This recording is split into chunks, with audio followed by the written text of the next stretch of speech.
साथियों, आज हम दिशाहीन कांग्रेस की बात करेंगे।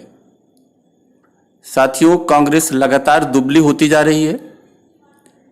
इसका कारण इसका परिवारवाद और लचर अकुशल नेतृत्व ही है।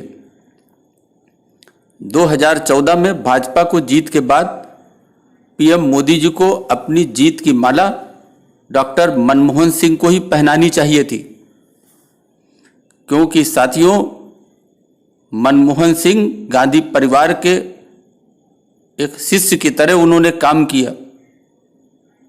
कांग्रेस का शीर्ष नेतृत्व अकुशल है।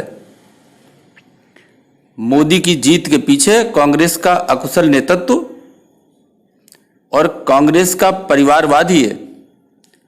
गांधी परिवार के 3 नेताओं के सामने इस पार्टी में दूसरे नेताओं की कोई हैसियत ही नहीं है।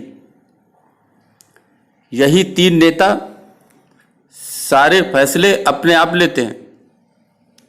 समस्या यह है कि गांधी परिवार के इन 3 नेताओं को भारतीय समाज और भारतीयता के बिल्कुल भी समझ नहीं है।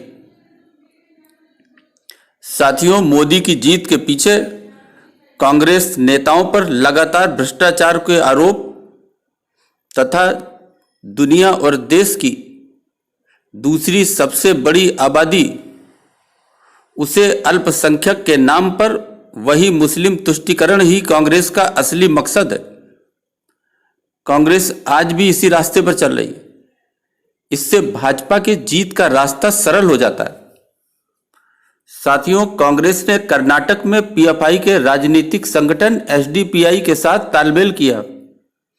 बंगाल में भी कांग्रेस ने एक अतिवादी मुस्लिम संगठन का साथ लिया।